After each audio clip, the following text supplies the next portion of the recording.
Il vous est proposé ce soir la création d'un service des finances mutualisé avec la communauté de communes de Saint-Dié-des-Vosges, qui est un établissement public de coopération intercommunale à fiscalité propre, au moyen d'une convention d'adhésion de la commune à ce service, dont vous avez eu un exemplaire avec les documents pour préparer ce conseil municipal. Comme nous l'avons déjà réalisé pour d'autres services, services urbanisme, services techniques, ressources humaines, la création d'un service commun des finances est un véritable outil juridique de mutualisation qui permet de regrouper les moyens de la ville de Saint-Dié-des-Vosges avec ceux de la communauté de communes de Saint-Dié-des-Vosges.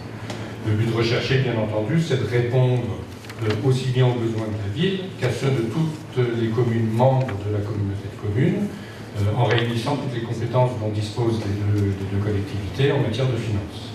Chaque commune peut librement adhérer à ce service mutualisé et cette adhésion doit bien sûr être matérialisée par le type de convention que vous aviez en exemplaire.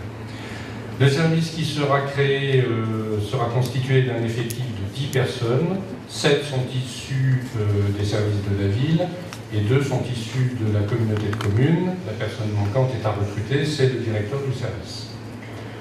Alors, je rappelle que l'ensemble des personnes concernées par cette création de services mutualisés ont été reçues par la Direction générale des services. Elles sont mutées, lorsque c'est le cas, à la communauté de communes, et l'ensemble est affecté donc au sein de ce service, et il aura bien été confirmé que chacune conserve, suivant son intérêt bien sûr, le bénéfice du régime indemnitaire qui lui est appliqué, et à titre individuel, les avantages acquis conformément au 3e alinéa de l'article 111 de la loi 84-53 du 26 janvier 84 qui porte sur les dispositions statutaires de la fonction publique territoriale. Il est important de dire que l'ensemble des frais de fonctionnement de ce service mutualisé s'effectue sur la base du coût réel, selon l'utilisation constatée par la communauté de communes et bien sûr validée par la commune.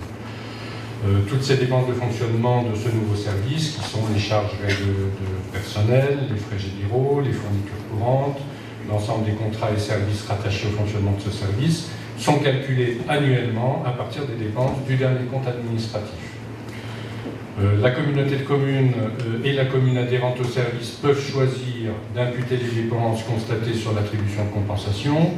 Le montant constaté devra donc être pris en considération lors du calcul du montant prévisionnel de l'attribution de compensation.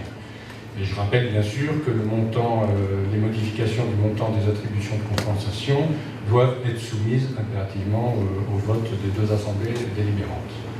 Voilà, il est donc demandé, après ces explications ce soir, d'autoriser le maire ou son représentant à signer la convention d'adhésion à ce nouveau service mutualisé.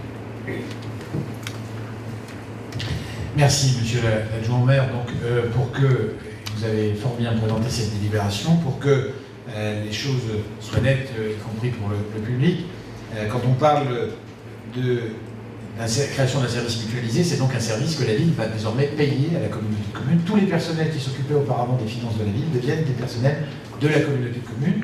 Ils vont donc s'occuper à la fois des finances de la communauté de communes et de celles de la ville. Ça fait ensemble un service de 10 personnes, 2 plus 8, comme je l'ai dit.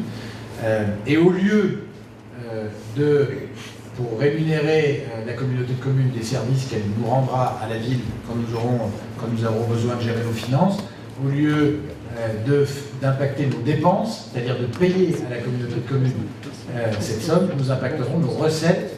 Donc la somme que la communauté de communes nous reverse chaque année, au titre des anciens impôts professionnels, va baisser pour compenser cet usage du niveau personnel. C'est donc une démarche d'intégration, vous avez raison de le dire.